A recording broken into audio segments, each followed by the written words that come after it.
Nag-apply ang babae na maging yaya ng anak ng gwapong lalaki, may lihim pala siyang matutuklasan tungkol sa mag-ama.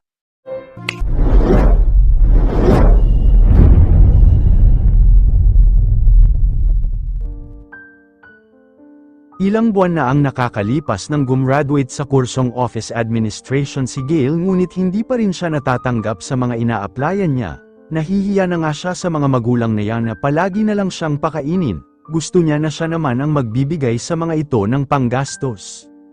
Isang araw, kasama ang kaibigan niyang si Lucy ay naghahanap sila ng kumpanyang pwede niyang applyan pero wala pa rin silang mahanap. May trabaho na ang kaibigan niya sa Makati, gusto nga nitong ipasok siya sa pinagtatrabahuhan nitong opisina kaso wala pang bakante. Sa kagustuhang makahanap na ng mapapasukan, kahit malayo sa natapos niya at mas mababa ay papatusan na niya. Buti pa kaya ay ito na lang ang papasukan ko, wika niya sabay turo sa nakasulat sa classified ads. Yaya, my goodness naman, Gail, overqualified ka sa trabahong yan.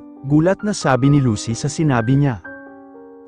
Ano namang masama sa yaya, kesa naman nakatambay lang ako sa bahay, buti pa ito, malaki ang sweldo, Sa bagay, 10,000 kada buwan, libre tirahan at chibog, on second thought okay na rin, saad pa ng kaibigan.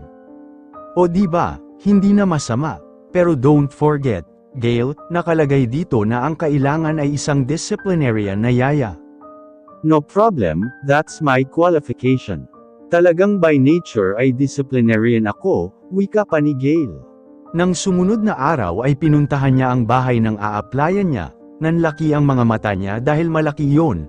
Mukhang mayaman ang may-ari, pinindot niya ang doorbell, pinagbuksan siya ng isang matandang kasambahay, pagkatapos niyang sabihin ang pakay ay pinapasok na siya nito. Wow, grabe, mas malaki pala at mas mag-ara ang loob. Parang mansyon. Ilang minuto pa ay hinarap na siya ng may-ari ng bahay. Applicant, tanong ng lalaki, yes, I'm Ms. Gail Lopez, ako po yung nag-text sa inyo kahapon, sagot niya, ang gwapo at ang kisig pala ng magiging boss ko, kinikilig niyang bulong sa isip. Inanyayahan siya ng nito na umupo sa sofa saka nagpakilala. Ako nga pala si Leonard Mercado, ang owner nitong bahay. Paunang salita ng lalaki sa kabinasa ang resume niya, HMMM, Office Administration graduate ka pala, hindi bagay sa iyo ang maging yaya, anito. Mahirap po kasi makahanap ngayon ng trabaho kaya naisip ko po na mag-apply na yaya, saka talagang hilig ko po ang mag-alaga ng bata, tugon niya. Kung iyan pala ang hilig mo'y wala na akong masasabi pa, maganda naman ang records mo kaya susubukan kita, sige you're hired. Ipapakilala kita sa bata, wika ni Leonard sa kasinamahan siya sa kwarto nito.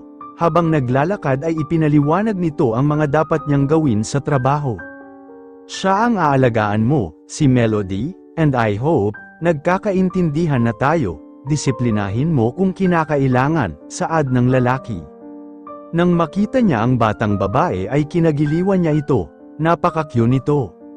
Mukhang mabait naman po siya, palagay ko'y hindi po ako mahihirapan sa kanya, anak niyo po, tugon niya. Hindi kumibo ang lalaki, bueno, you can start, and please, huwag mo na akong papoin.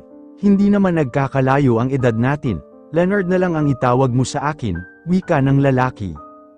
Okay, Leonard, aniya, at ikaw, Melody, susundin mo ang bago mong yaya ha.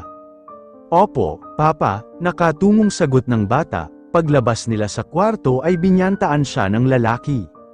Nagkakamali ka sa kanya, salbaha ang batang yan, kaya disiplinahin mo pag matigas ang ulo, anito. 3 araw na sa kanyang trabaho si Gail kaya may nalaman siya. Mabait na bata naman itong si Melody, hindi niya na kailangan ang disiplina, may napapansin din ako, hindi malapit si Leonard sa bata, ni Minsay hindi ko nakitang nakipaglaro sa kanyang anak, sabi niya sa isip. Isang araw, kinausap siya ni Leonard tungkol sa bata. Gail, ang sabi ko ituruan mo ng disiplina itong si Melody. Kanina ay basta na lang pumasok sa kotse ko ang batang ito at tumuntong sa upuan. Disiplinahin mo ito para magtanda, sabi ng lalaki saka pinalo ang bata. Nakaramdam ng awa si Gail. Teka, ano ba itong lalaking to? Hindi na naawa sa bata. Nang lubayan ni Leonard ang bata ay nilapitan niya ito at niyakap. SSHH, tahan na, sabi niya. Sa napakaliit na bagay na para sa Aki hindi maituturing na kasalanan. Ang gusto niya'y kastiguhin ko ang bata, pagmalupitan, hindi yun pagdidisiplina, wika niya sa isip. Habang lalo siyang tumatagal sa bahay na iyon ay nakikita niya ang pag-uugali ni Leonard at ang pagtrato nito kay Melody. Pilit pa rin itong pinadidisiplina sa kanya ang bata pero hindi niya talaga magagawa. Kapag nalaman ni Senyoritong hindi mo dinidisiplina si Melody, pagagalitan ka. Kaya nga nasis auntie ang sinundan mong yaya kasi ayaw rin niyang disiplinahin ang bata. Si Senyorito Leonard ay talagang malupit, wika ng matandang kasambahay na kasama niya. Bakit nga po ba ganoon siya? Tanong niya. Si Senyorita Criselda, ang kanyang asawa ay nagtaksil at si Melody ang bunga, namat *y ang Senyorita sa panganganak at naiwan ang bata kay Senyorito, Anito. Kaya po pala, kawawa naman po pala yung bata. Kinagabihan, dumating si Leonard galing sa opisina. Bakit nanunood pa yan ng TV? Dapat ay nasa kwarto na yan tanong nito. Nakiusap siya sa Kin na tatapusin na lang ang palabas, malapit na namang matapos, sagot niya.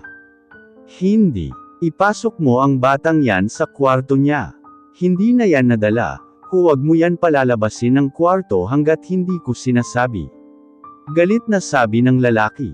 Aba, hindi niya na kaya, malalaman din ni Leonard na hindi niya dinisiplina ang bata kaya kinabukasan ay nagpasa na siya ng resignation. Bakit ka magre-resign? Tanong ni Leonard. Hindi ko nahihintaying ikaw ang magpalaya sa akin.